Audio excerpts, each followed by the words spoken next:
Hi everyone. So I thought I would share with you today what I used while I was living out of a suitcase for about 4 weeks or so in this whole moving process.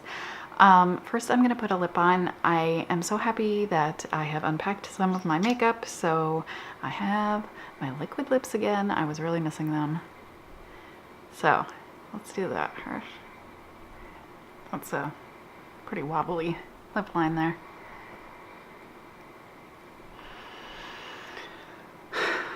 I think we're going with it. So there's some boxes visible in the background. We have been in the house now for a week, I believe. So they came through slightly sooner than the very long delay that they had told us. So it was still a good 2 weeks later than like the last day that they said they were going to be delivering. So we have like our kitchen unpacked, and we have a good amount of the rooms unpacked, but there's still like clothes to be, the clothes seems to be really what's moving slowly as far as the bedrooms go. So I was gonna try to make it look nice, but then I'm like, this is real life. I'm not a professional YouTuber. So I think we'll just go with the kind of real life view, boxes and everything. So I have my new desk in front of a window, a fairly large window. It happens to be cloudy today, so I'm getting a pretty like diffused amount of good solid white light. In general, I don't like recording in front of natural light just because it's so variable, and I like to have just like the fixed settings so things aren't constantly adjusting based on what's in front of the camera.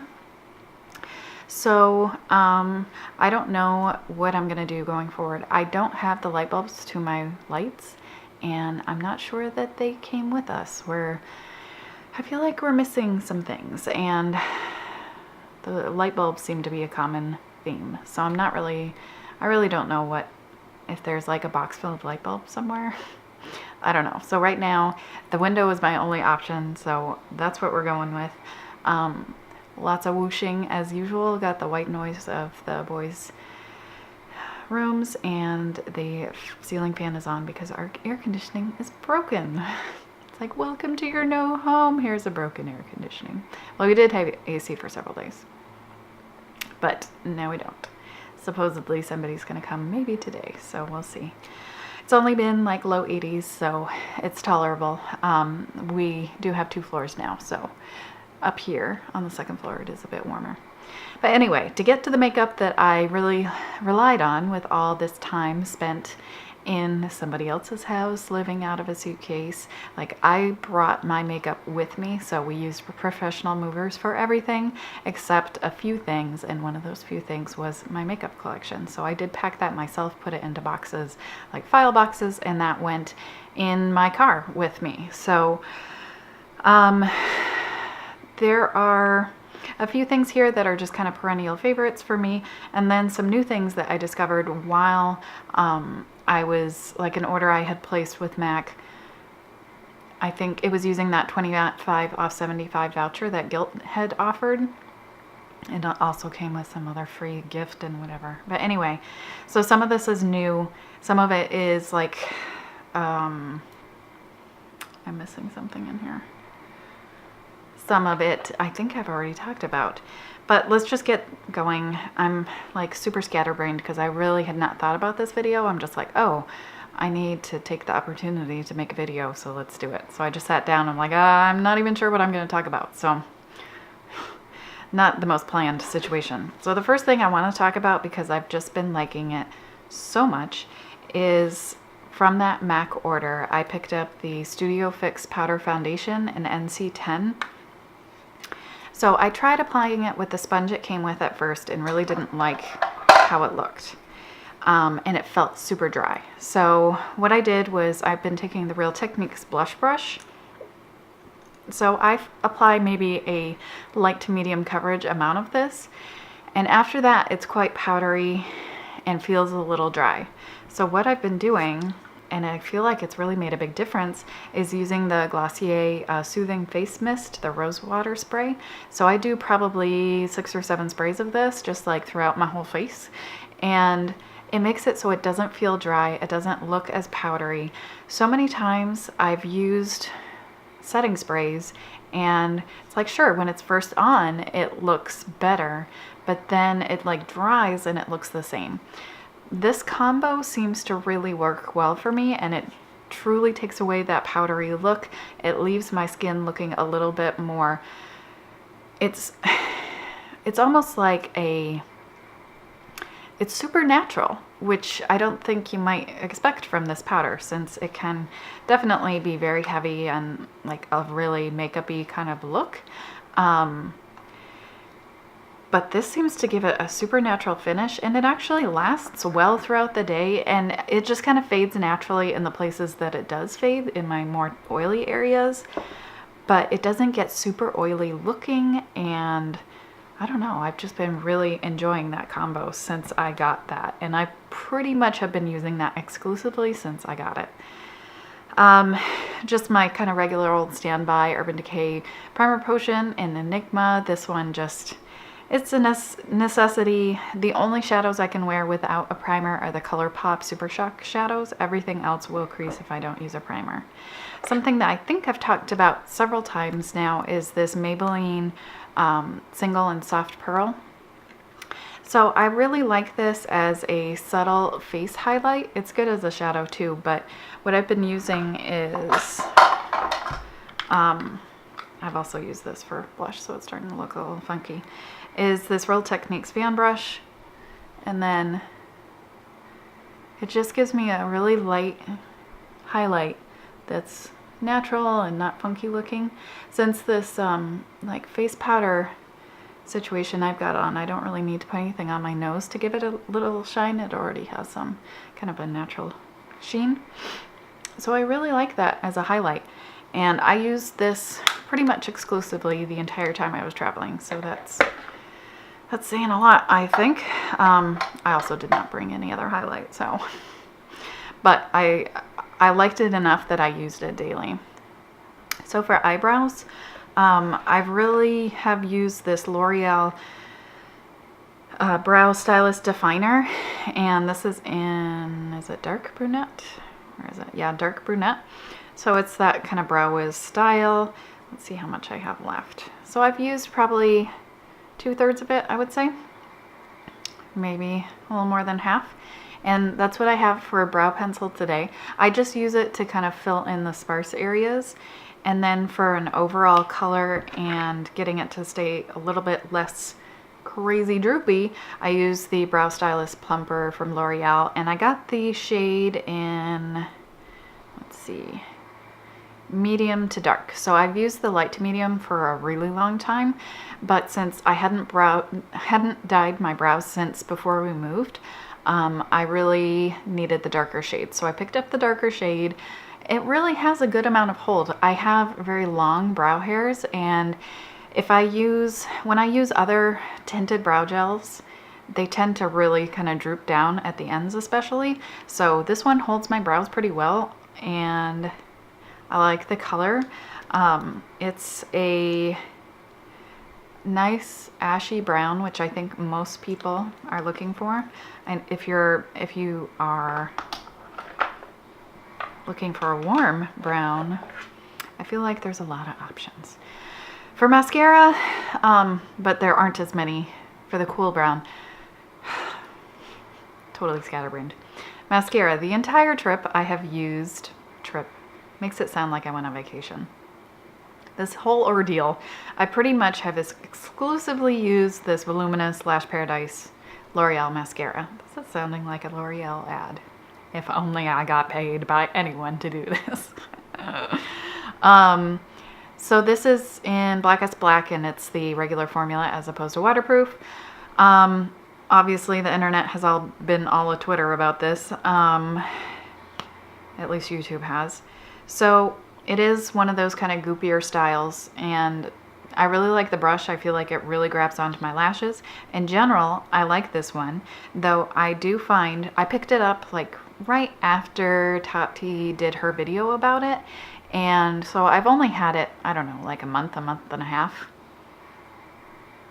I think it was pretty soon really close to when we moved, I think. And I feel like it's already starting to get kind of dry and a little bit hard to work with, and things getting a little clumpy and whatnot. So I like it, but I think the Urban Decay Perversion mascara it's really similar to that in the results that I get. I don't think it's quite as like intensely black, but I feel like I can get away without tightly lining because I can get a lot of mascara at the root of my lashes pretty easily. And it gives a slightly fluttery look where, you know, the ends are tapered. It's not like super chunky all the way. And I only do one coat, and it doesn't really flake on me. And if there's any bits that fall down, you can just like brush them off. They don't smear.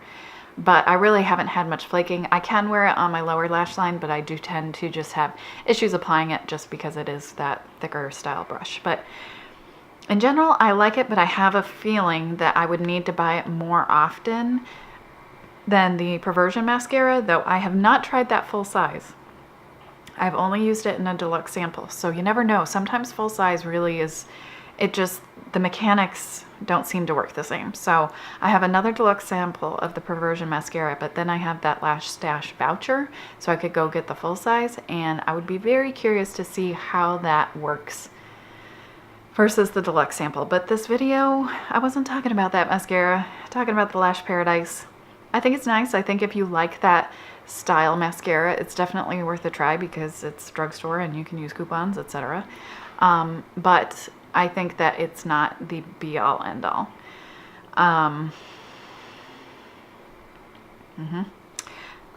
Concealer. This Wet n Wild, oh no, it's getting dark. Concealer, Photo Focus Concealer in Light Ivory, I think it's called. Yeah, Light Ivory. This is a really nice concealer. I feel like it goes on, it looks very natural.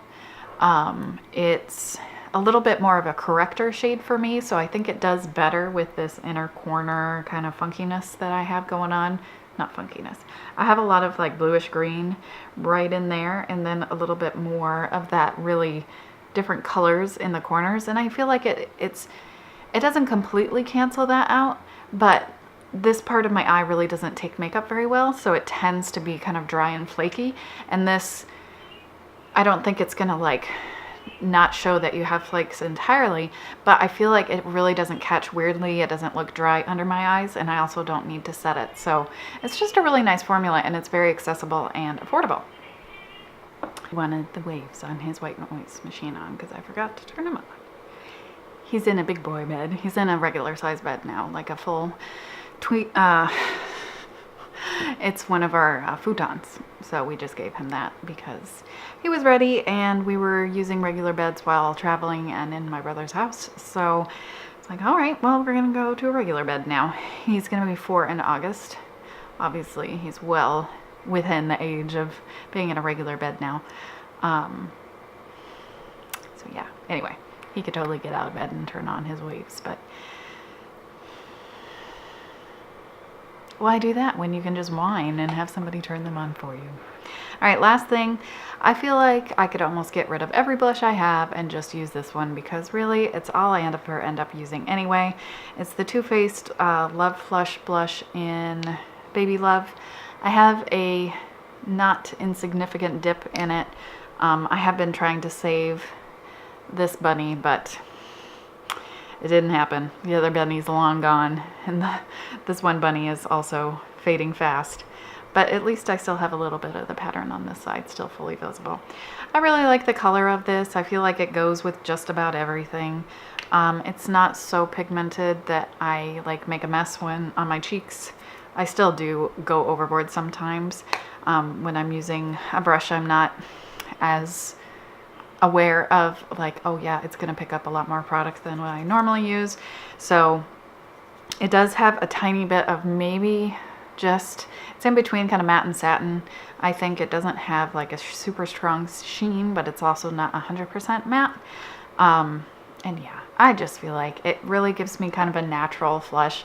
I don't wear much blush because my cheeks do flush a lot. They're not always pink, but many times throughout the day they do flush, so I tend to go pretty light on blush, just enough so that when they're not flushing I don't look completely like flat white. But I'm just looking for a little hint, and that kind of gives me a little bit of that natural flush without it being like it looking super intense if my cheeks do start flushing. So I think that's it, which is nice because I'm just coming up on that 20-minute recording time of this camera. So yeah, we're in our new house. We're trying to get settled, but with 2 children, it's definitely challenging finding the time and energy and motivation to do that, and not doing stuff like this when I have some free time. So let me know if you have any questions, comments, what your kind of go-to stuff is when traveling. I would love to hear from you. If you've tried anything like the Lash Paradise, what are your thoughts? And the lip, I don't think I mentioned what it was, but it's the Wet n Wild Liquid Catsuit in Nice to Fuchsia. So it is definitely my favorite color of this line. And it is so comfortable, and it's easy to apply, you know, for a medium dark liquid lipstick that dries down, so you have to like do it right. Hope you're having a good day. Thank you so much for watching and liking and leaving a comment and all that stuff. I really do appreciate it, and I'll see you soon.